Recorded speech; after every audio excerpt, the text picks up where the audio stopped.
relations with India, which have always been rough, to say the least. If you can hold your microphone further from your mouth.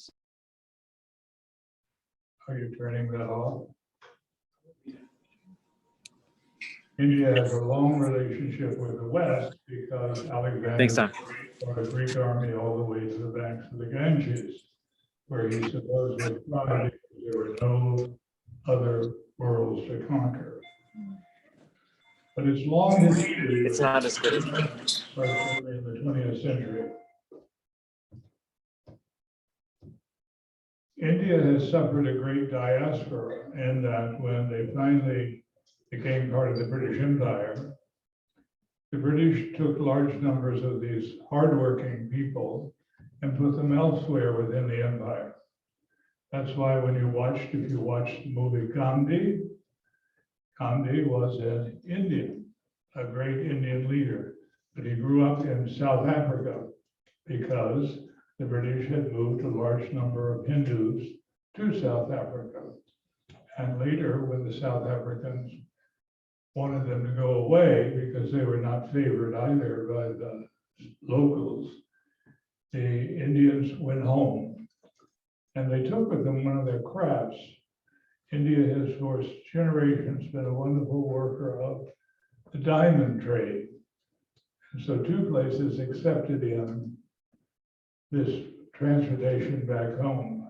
There were a large number of Jews in South Africa working on the diamond trade, and they went back to the new state of Israel, and the Indians went back home to India. There were also a large number of Indians in the diaspora in Malaysia, because again, the British felt that these people were the hard workers that would do the work that was needed in their colonial empire of Malaysia. So you can see this everywhere still in Asia, because if you ever go to Angkor Wat, which is a huge temple complex in Cambodia, and this area was, of course, part of French Indochina, and the complex that is so brilliantly carved in the stone, excuse me, was done by Indians. So Angkor Wat, when you're looking at it, is not a Cambodian architectural relic. It is, in fact, a reflection of Indian influence. I'm losing my voice. So what we wanted to get to is quickly to when the Americans get involved. During World War II, India became part of FDR's plan for attacking the Japanese in South Asia. And so he created a China, India, Burma theater and put General Stilwell in charge. But the large number of people who fought there were Indians in the Indian Army, because India furnished a huge number of people in both World War I and in World War II. So during the war, the expectation of the Indians was that after this, they would get independence. They had done their duty and they wanted out. Now, the way to get Churchill very angry was for FDR to suggest to Churchill that Churchill start moving towards giving India independence. And Churchill was an empire man, and he did not believe in giving them the independence they wanted. In fact, he said, I have not been elected first minister to the king to sit on the abolition of the British Empire. So FDR knew he had lost a little battle, but the big battle was still to come. And surely it did come. Now, the problem for the Indians was the British had always used a rule of empire that also the French and the Dutch and others used. And that was that they played one group off against the other. And the two great groups in British India were British Indian Muslims and British Indian Hindus. And by the time that the struggle for independence began, the two groups were not in the least bit friendly. So they had been played off against each other for over a century. And now the time for independence meant that neither group wanted to live with the other group. So the independence leaders, of course, are Nehru and Mahatma Gandhi. And on the other side was Jinnah, representing the Muslim League. So in 1947, with no ability to continue to run their empire, the British threw in the ability to do and lead, and they granted independence. The independence came with a great deal of murder, arson, and two groups fighting each other to the death.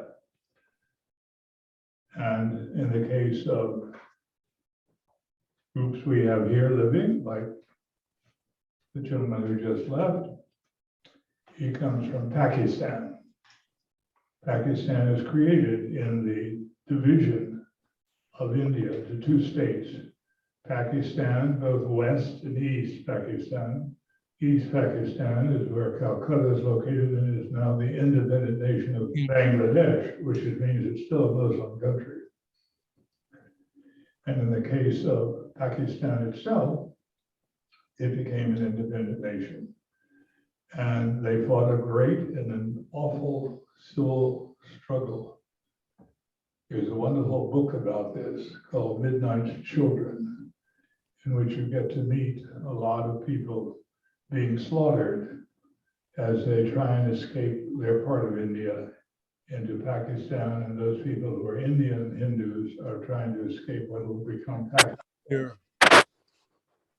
So it was a great, enormous problem of building two. I can't understand what he's And in saying. the process, very much like the Americans, Sure, what's more? they killed a lot of people, not just ordinary people, people like us, but leaders.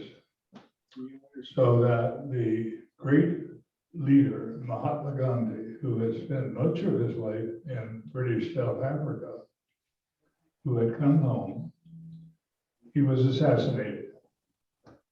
And that only added fuel to this great division of the two parts of British Empire, known as the British Raj.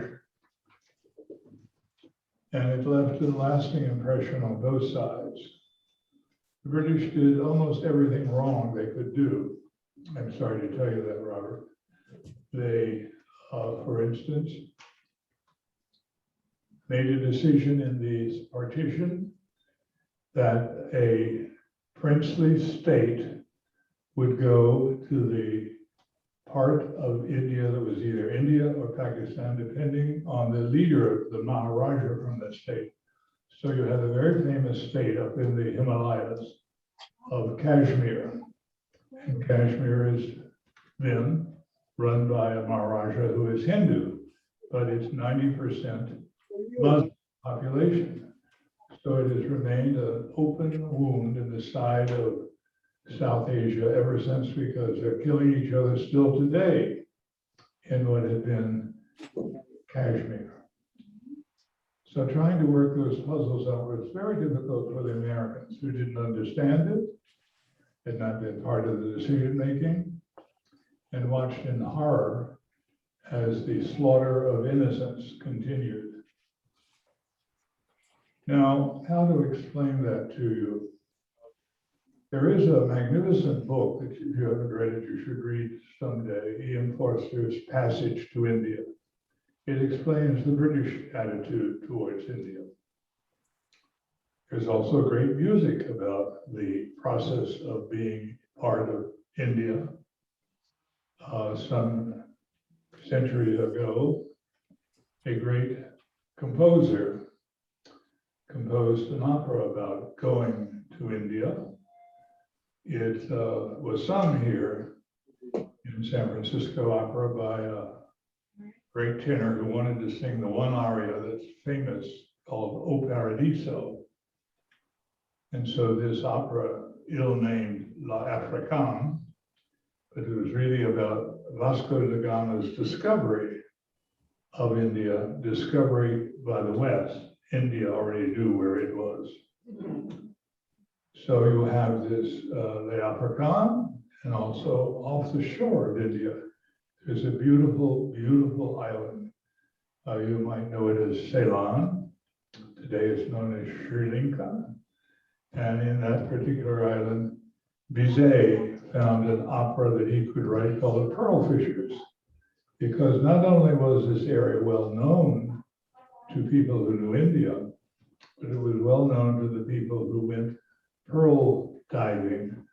And Ceylon was a great place to find pearls. And so people from the Persian Gulf came all the way over to this island and then did the pearl diving. And this inspired Bizet to write a beautiful, incredible story full of duets for male voices. It's called The Pearl Fishers. And we've also done that in San Francisco Opera. So hopefully these items, whether they are great films, Passage to India was made into a film, won many Academy Awards. The film Gandhi, which we have shown here in the last 2 years, has also won many Academy Awards. So in some ways, we know something about India. And India explains itself very well because there is in India one of the most amazing things. It's a version of Hollywood. It's called Bollywood, and it does what I consider to be very difficult musical adaptation of very romantic things about a Maharaja falling in love with a slave girl or something of that order. But it's fair to note that the Indians are very productive about films or are part of the scene in American novels. I give you a wonderful example. John Masters wrote a wonderful book called Bhowani Junction. That was turned into a great film, and it starred Ava Gardner. Gardner played a half caste because the caste system in India is very strictly followed. And in her case, as she played the girl, the woman in the film, she was half Indian and half British. So they were not accepted by either group. The British didn't want them, and the Indians didn't want them. And as always happens in those cases, towards the end of the movie and the end of the book, Ava Gardner is run over by a train. So there you have a sort of ending very much like Tolstoy's Anna Karenina, the death of the heroine being hit by a moving train. It's a CBS, All this leads us up to the Americans. a little bit bigger. The Americans Same, watched in horror, I looked at it. particularly the Democratic Party, led by Harry Truman by 1947, which is the year of the partition. And there was nothing they could do. They already had a scandal brewing on their own part, and they stayed away from that. During the war, World War II, a very famous man fought in India as part of the China Indo-Burma Theater, and his name was Lord Mountbatten. He's the man who found Prince Philip for Elizabeth, the second Queen of England. He's still alive, almost not, but still alive. And Mountbatten was married to a very notorious woman, Lady Macbeth Mountbatten. And she, or he, whoever you want to blame, seduced Nehru. So here you have the last British viceroy whose wife is having a love affair with the next leader of India, Nehru. it's difficult to explain all these relations. Just say that they went away and Nehru, Gandhi, and then Mrs. Gandhi. There's one thing about the Indians, they have no sexual preference for political leaders. You can be a woman, particularly if you're related to Gandhi, as Mrs. Gandhi was, and then her son. So you have a somewhat semi-royal family, now politicized, running and trying to lead the Indian people. Now, why did all this come to concern us? We had not been part of the partition. We had given our advice to Churchill. He hadn't followed it. Churchill was out of power.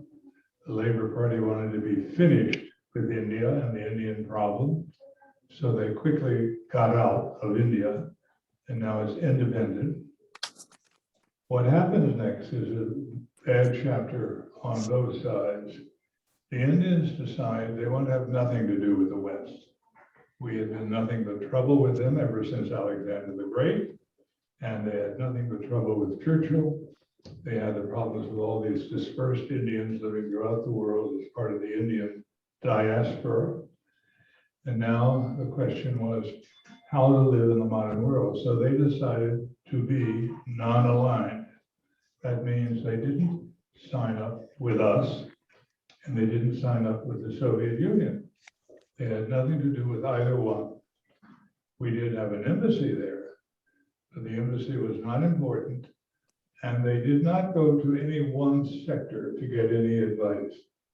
When on occasion, they invited technical help in. They invited, of all people, the Soviets. So the Soviets came in and ran for them a big steel manufacturing center that they built with their own technology. The Soviets were very good at this. They had been building them since the beginning of the steel age. And so it was that the Soviets also had some influence there, but very little, because the Indians did not trust them either. So you have no alliance with either the West or the East, the Soviets or the Americans. And what the Indians feared most was not the return of the West or the return of this new Soviet East, but the overwhelming power across the Himalayan mountains in China. Because China had, by the time of partition, had just decided to be a big communist state, and Mao Zedong was running it. And so now there were clashes on both sides. The clash from the Indians in claiming certain areas in the mountains, and the clash by the Chinese, which is going on to this very day. There are military partition going on between little tiny states to the, can you get Barbara in closer? Little tiny combat between Indian soldiers and Chinese soldiers up in the higher Himalayas, because both claim that the British who drew the line did not do a good job of drawing it, and so therefore some parts are really on the Chinese side and some parts are on the Indian side, and they cannot agree about it, so they just kill each other. At the same time, they have this divisive problem with Muslim Pakistan and Hindu India. And so how do you solve that? And also with the Chinese to the north? Well, the Chinese get lucky first. They had a student come to Berkeley who studied nuclear physics as a graduate student. And he went back to China and he built the Chinese an A-bomb, just as the Chinese needed. So India decided it needed an A-bomb, and India got the A-bomb. And when India got the A-bomb, Pakistan decided it needed an A-bomb. So they have three new atomic powers in the world: China, India, and Pakistan, all threatening to use the atomic bomb if necessary, given their problems about their borders and other issues, incursion of and all kinds of trading issues. So it went for a number of years. The American reaction to all this was disbelief initially, and then disliking it very much as Indian policy. Non-alignment was a non-starter with our Secretary of State at the time in the 1950s, who was John Foster Dulles. Dulles felt that you were either with us or you were against us, and being in the middle didn't count. And so we had very bad relations with India. The Indian diaspora has gone all the way to America by choice. Large number of Indians have come to the United States. Large numbers of them are in medical fields. Many have turned out to be very good doctors. And then they make a decision not to go home. So you have in California today a fairly large number of Indian doctors, and you have a large number of Indian medical technicians, and a large number of Indian women stayed and became nurses. But still there was this sense of non-recognition of being on either side of the larger questions, whether we were Western or whether we were communist. And the decision was we were being none of the above. Now, let me tell you a story that helps you understand this.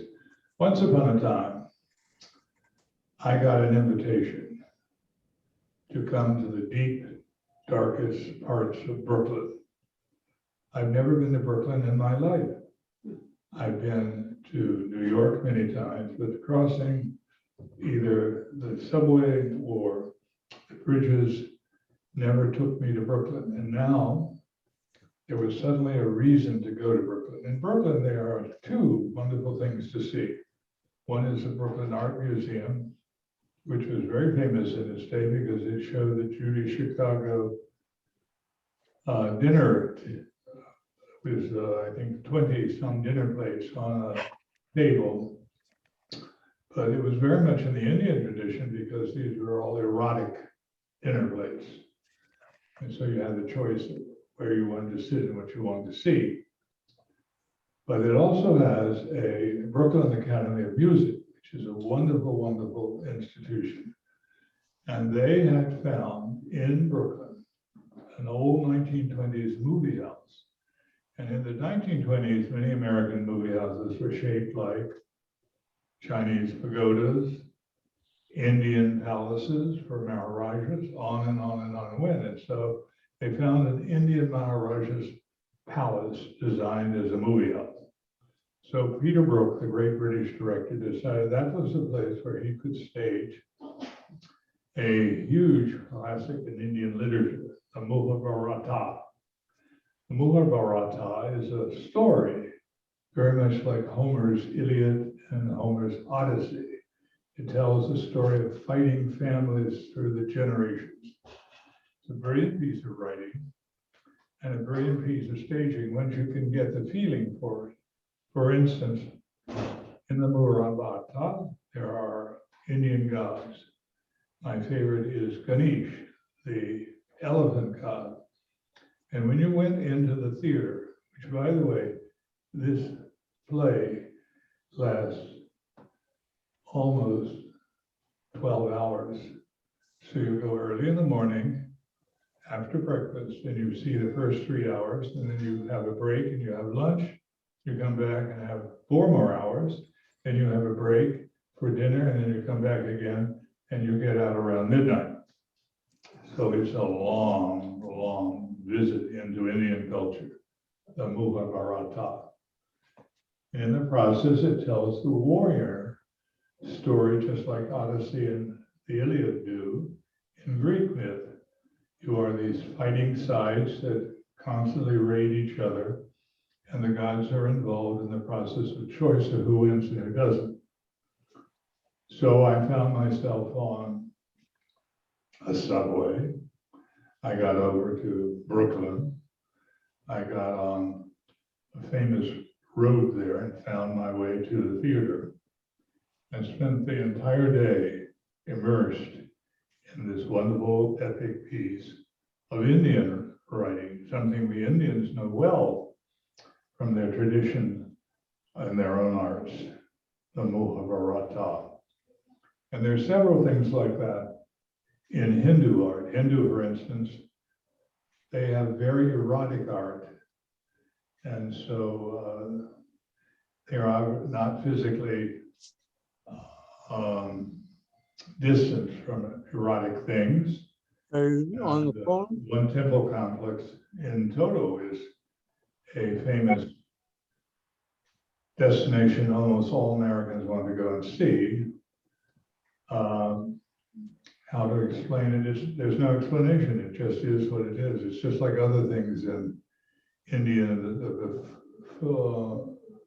You can go, as I did, up to the banks of the Ganges River, and there all day, all night, all week, all month, all year are hundreds of bodies being burnt, because it is a place where devout Hindus take the dead and then light fires and put the body on the fire, and you have the ashes to spread it. And in many cases, the body is not totally consumed. They don't have enough wood to put on the fire, and so the body is thrown into the great river, the Ganges, and many times comes rolling down the river and into a great swamp area at the mouth of the river, where a huge number of tigers. India is famous for its tiger population, which is dwindling, unfortunately. And then the bodies are consumed by the tigers, who are really man-eaters in that case. It's a very difficult process to explain to people, because I know when I took a group of Cal people with me, they were overwhelmed by the sight of all these funeral pyres, burning day and night, weekly, monthly, yearly, and the process being something so different from the way we carry on a funeral, even though we have different traditions. And it gave you a taste of India as it is different. I'll give you another example. Next to China, India is probably the most polluted country in the world, actually even more polluted than we are, which is hard to believe. And when you get on the great Ganges plain, which stretches down from Delhi towards the south, you come to a huge monument. Now, this will give you some sense of how different Indian history is. India as a state was run by a private company in London. And then there was a, shall we say, mutiny, the famous Indian mutiny of the 1860s. And the company was absolved, and the state, better known as Britain, took over the running. And that is why whenever you hear of, all the way to the time of Elizabeth never got that title, so George, her father did.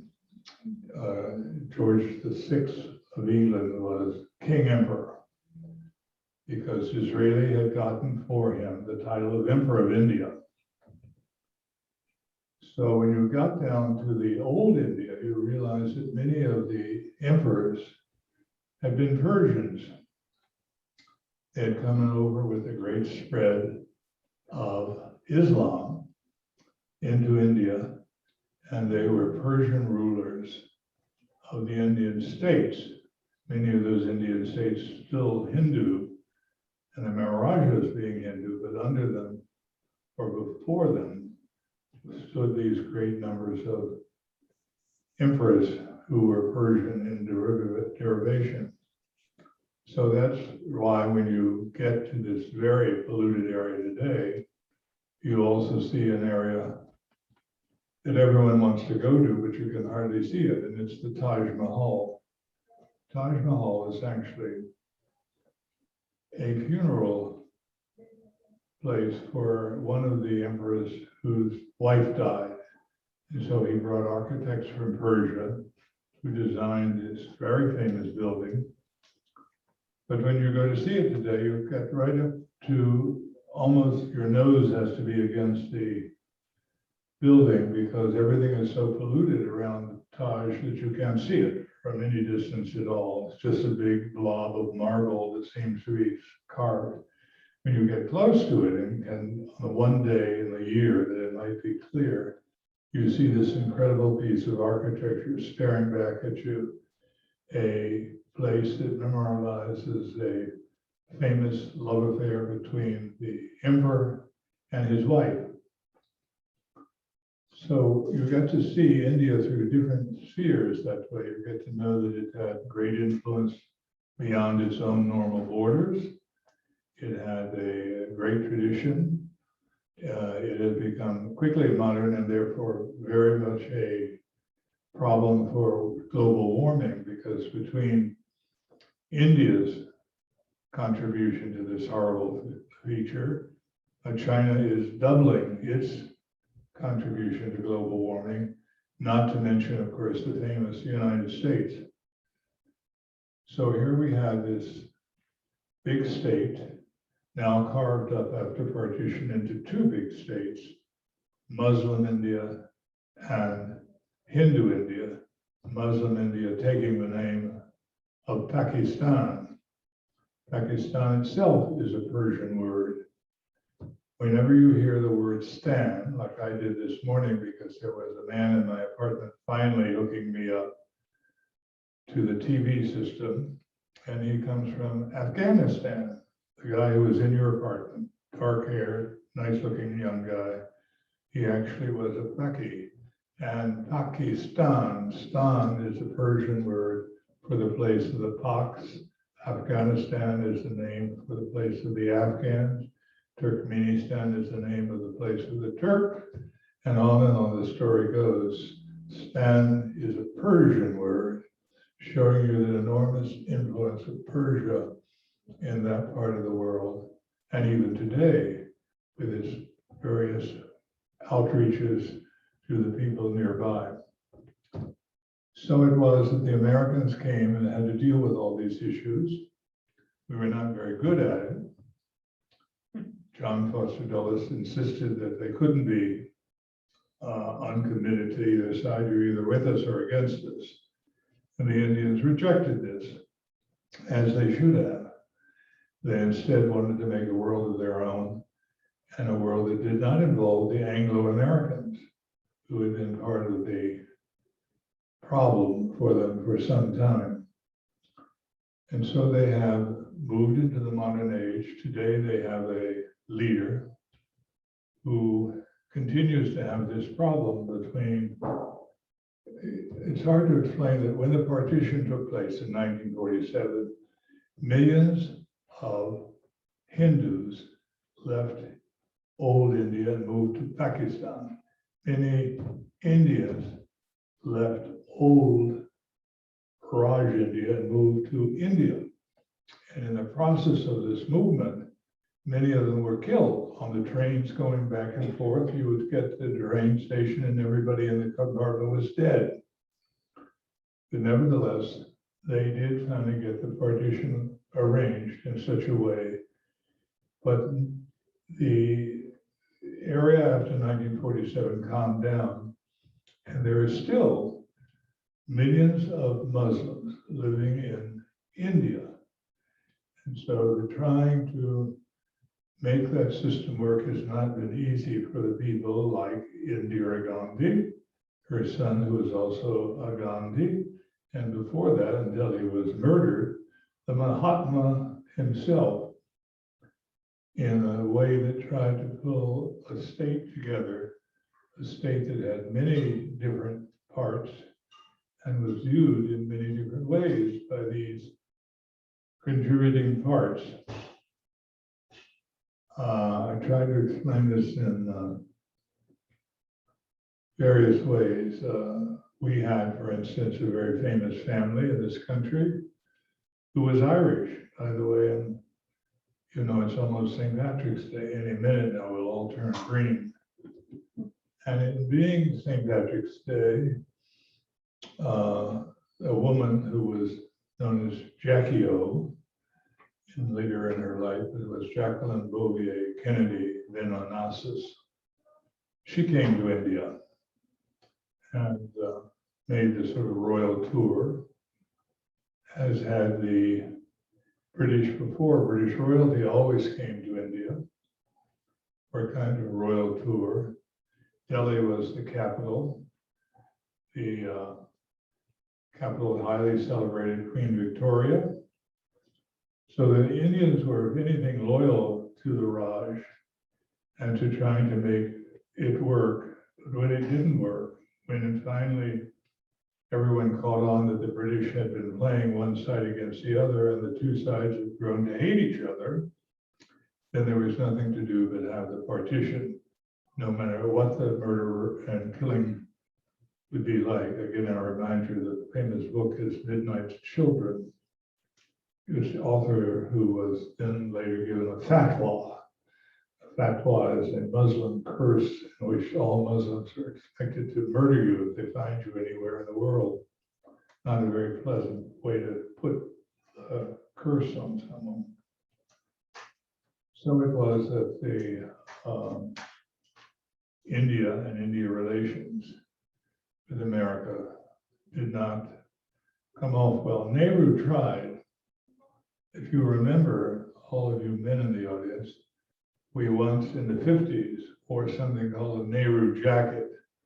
It's simply a jacket that didn't have a collar. It just came up and ended at your collar. It was considered very stylish, and it came from the influence of Nehru, who was a very good diplomat, who tried to keep relations even keeled with Pakistan, but also with Beijing, and now that the Chinese were communist menace to the north. The Indians also found themselves used terribly by the British when the British Indians bothered to grow anything for export. They decided with the opium was the best thing.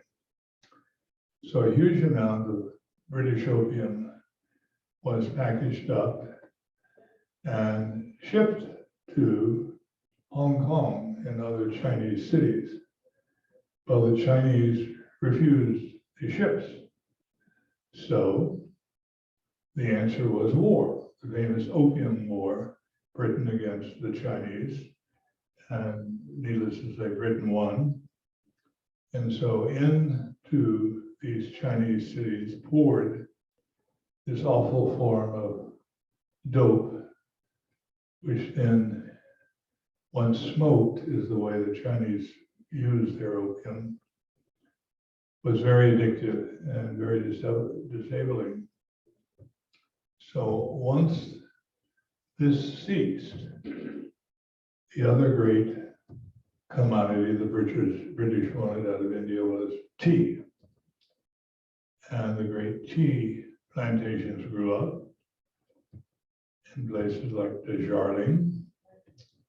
And then tea became a favorite drink of the British upper class and remains so today.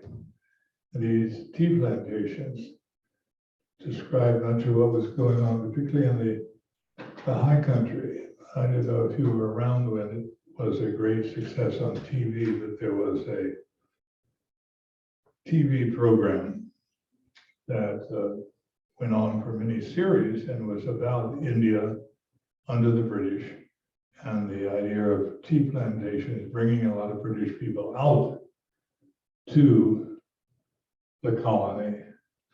The British had this set up very nicely because as they left Britain by ship, they went down to Gibraltar, which was a by then British colony at the tip of the Spanish landmass, and then they went across, stopping at, they had to at very famous islands, Rhodes, Cyprus, then going through the famous canal, and then down to Aden and other places, and then across the Indian Ocean to cities they called Bombay. And there was another kind of India in Bombay. A book was written about it recently, dealing with the beautiful and the damned, I think it was called, but it was a book that was set in Bombay, which goes by a different name today, which is also a city that was part of a tragedy, because as Islam in Pakistan became more violent, they sent groups of people to carry on a type of underground warfare. And one of the most recent tragedies was the attack on Bombay itself, in which many in the attacking force were killed and many people living in Bombay were killed. So it becomes a difficult question to keep the two sides from murdering each other. Pakistan and what is that thing that's ringing? Between Pakistan and India. So you get this feeling that it's almost impossible to serve, to save anyway, the part of the world that they live in. Very famous for many things. Not only are famous Hollywood films called Bollywood, for the famous setting of two great operas, particularly Les Africains, for the process of moving their people abroad because they were part of a huge diaspora themselves, and then for their internal problem in that many, particularly Muslims, have not left India, so they're there as a sort of force inside of the large Hindu community. But they try and make it work as best they can. They keep very good relations with America by being distant from us. They have a very large embassy in Washington. They circulate very widely in that embassy. They often entertain, give large parties. But they are distinctly aware of their distinctive difference. They're very proud of their clothing. Indian women wear magnificent saris, sapphire blue, emerald green, ruby red. And the saris are a distinctive mark of their culture. They never took to something called the Nehru jacket that was Saks Fifth Avenue and places in America that sold to upscale Americans. But they did take to their traditions. And one of their greatest traditions is their food. We got a little taste of it recently. I don't know what happened in the kitchen, but we got beef and it had a wonderful curry in it. And Indian curries are famous around the world. And now there is a Piedmont garden curry that's famous all around this building. And so it is, you can go in any major American city, San Francisco, Chicago, New York, Philadelphia, Boston, and there will be Indian restaurants, very highly praised, highly prized by the community of Indians who live there. Because Indians have come to enjoy America. In the process, they have become American citizens.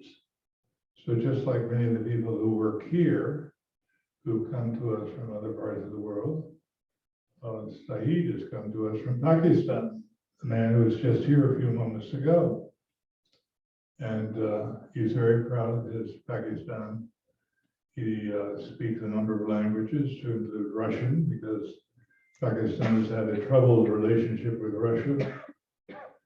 And he is, and the others who are here from those parts of the world, remember these various influences that have played a role in their lives in the United States.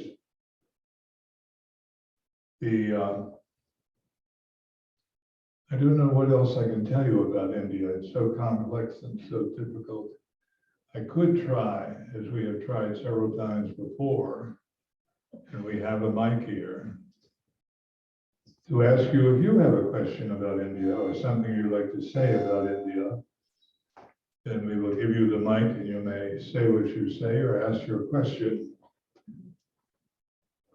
Now, suddenly everyone is very shy.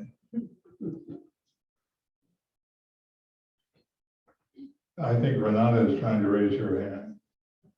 She's going to give us the German view.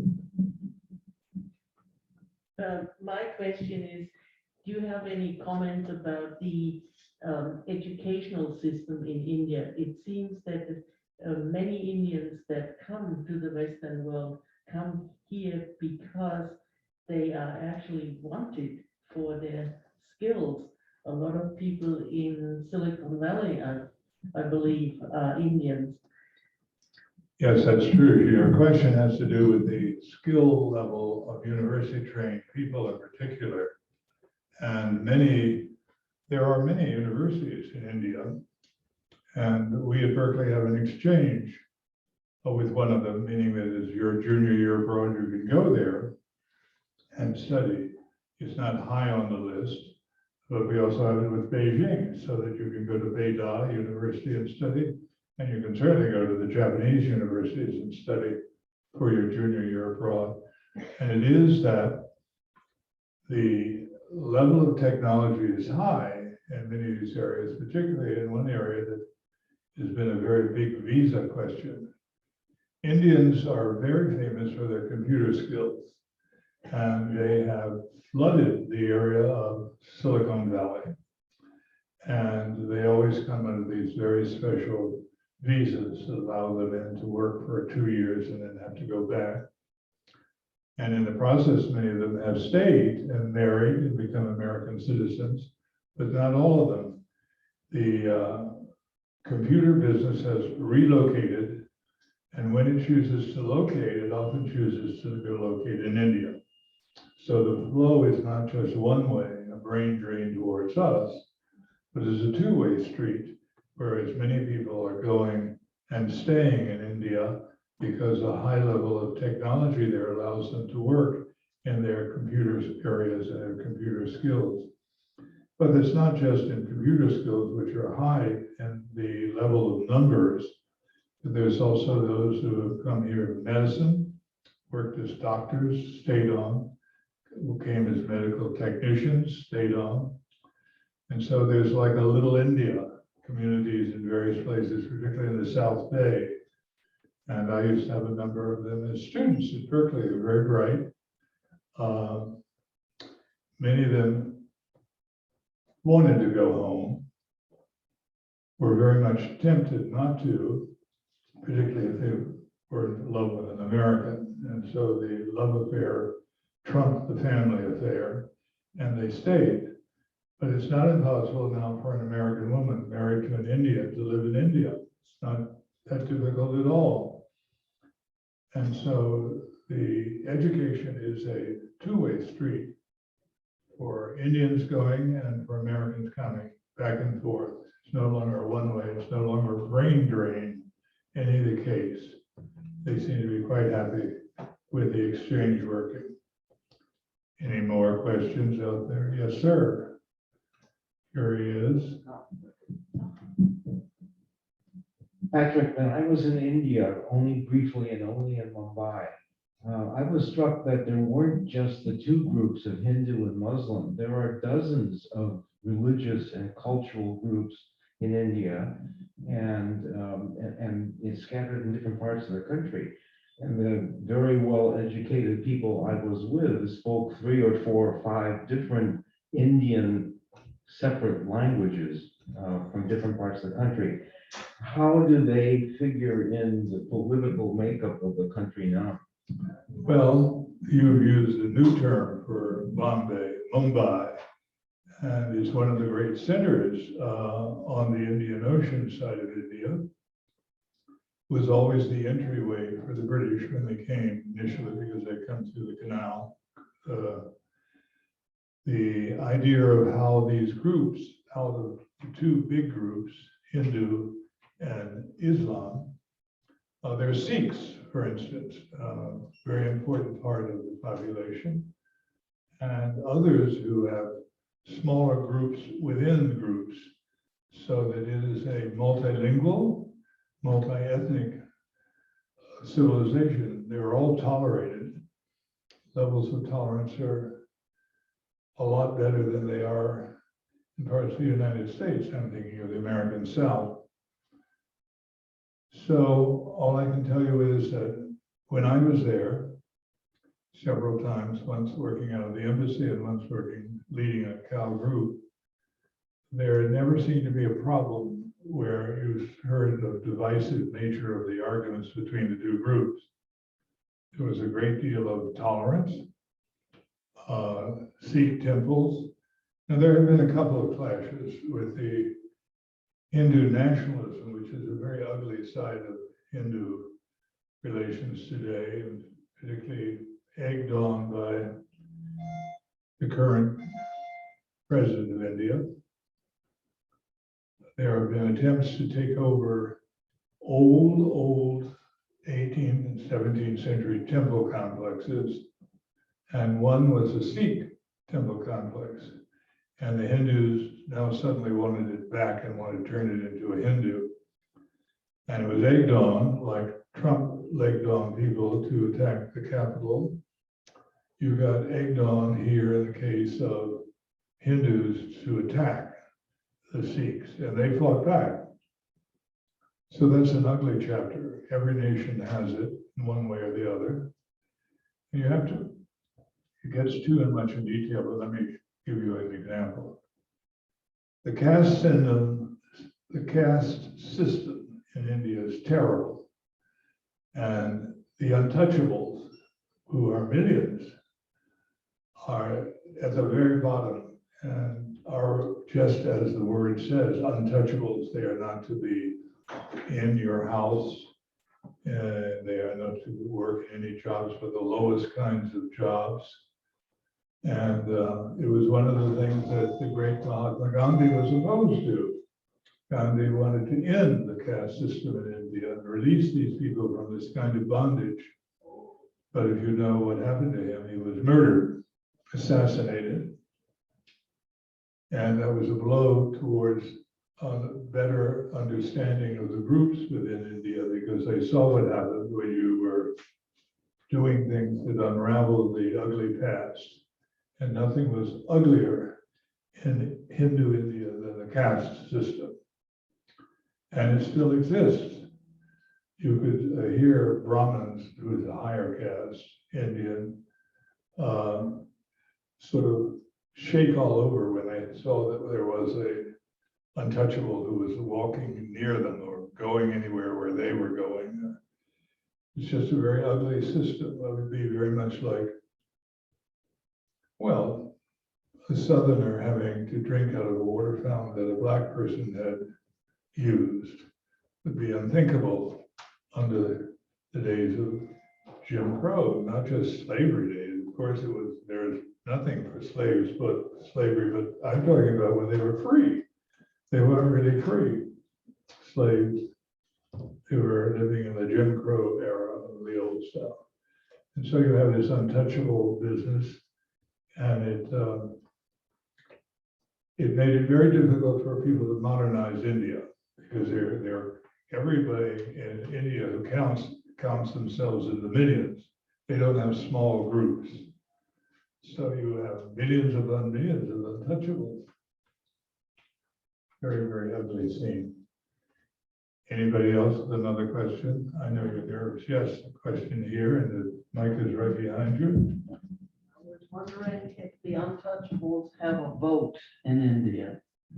The untouchables supposedly do have a vote, and they're certainly counted when it's necessary. In other words, when you want a larger count on your side.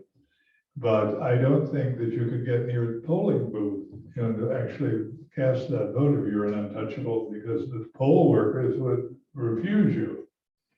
It's like we're trying to do now in this country, but we're rewriting the voting laws so that, let's say in Georgia, you can't have many blacks registering because we're going to change that law, they say, down in Georgia. Well, Mrs. Abrams, I don't know if you know her or not, she's the great Southern Georgia woman who I thought should have been Vice President of the United States. She's a wonderful, wonderful woman. She'll see to it that it doesn't happen. And yes, ma'am, there's another question up here in front. Raise your hand because she can't see you. This is just a question that I don't know the answer to at all. India has a large area that is mountains, and they're very steep mountains. And I was wondering how popular skiing was in snow sports. Would you say that again clearly? I didn't think it. To talk through. India has a huge number of mountains, tall mountains, and there's lots of snow. And or the area around it, maybe it's in one of the local countries next to it, I don't know. But I think of it as having lots of mountains. And I was wondering how popular is skiing and snow sports in that area of the world? Skiing in India. Well, I've never done it, but they do have, of course, Everest, tallest mountain in the world. So, and the Himalayas is the largest and tallest mountain range in the world, and it gets lots and lots of snow. So, if anything, India is also short on water. They have tried to dam the river flows coming down from those areas to store water, as we do also in this country. We are like, and more so than India's, California is a hydraulic civilization, moving water to where it's needed.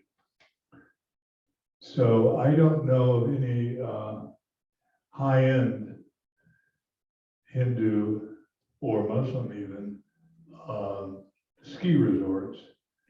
It might be that while I indicated to you that the culture of India is very erotic, and there's statues that you wouldn't believe all over the countryside, particularly one part of the area, which is noted for its very erotic statuary groups. But at the same time,